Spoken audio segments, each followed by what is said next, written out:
Welcome to Blizzard Fire. We hope this video helps fire up your solution. You start by securing your progress.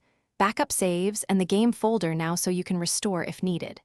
Next, identify the exact files or mod that introduce the Multiclass Rune Slayer and write down its name and load order.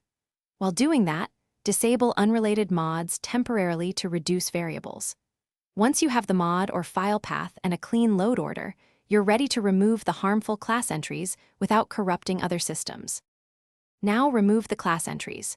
Use your mod manager to uninstall or fully disable the Runeslayer mod first, then verify the game doesn't reference it. If the class is embedded in save or config files, open them with a text editor and remove the Runeslayer class tags and abilities precisely, preserving surrounding syntax.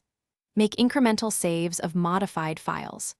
Once edits are complete, re-enable minimal mods and test in a safe area to confirm the class is gone and no dependency. Finish by launching the game and loading a test save to verify the Runeslayer class has been removed and characters behave normally. If you encounter errors or crashes, revert to your backup immediately, then reapply your edits one change at a time to isolate the problem. Make sure to inspect game logs for leftover references or mod conflicts and address them directly. A common fix is removing a single lingering ability tag or correcting a bracket in the config. Check those first. Thanks for watching. If you found this helpful, don't forget to like and subscribe.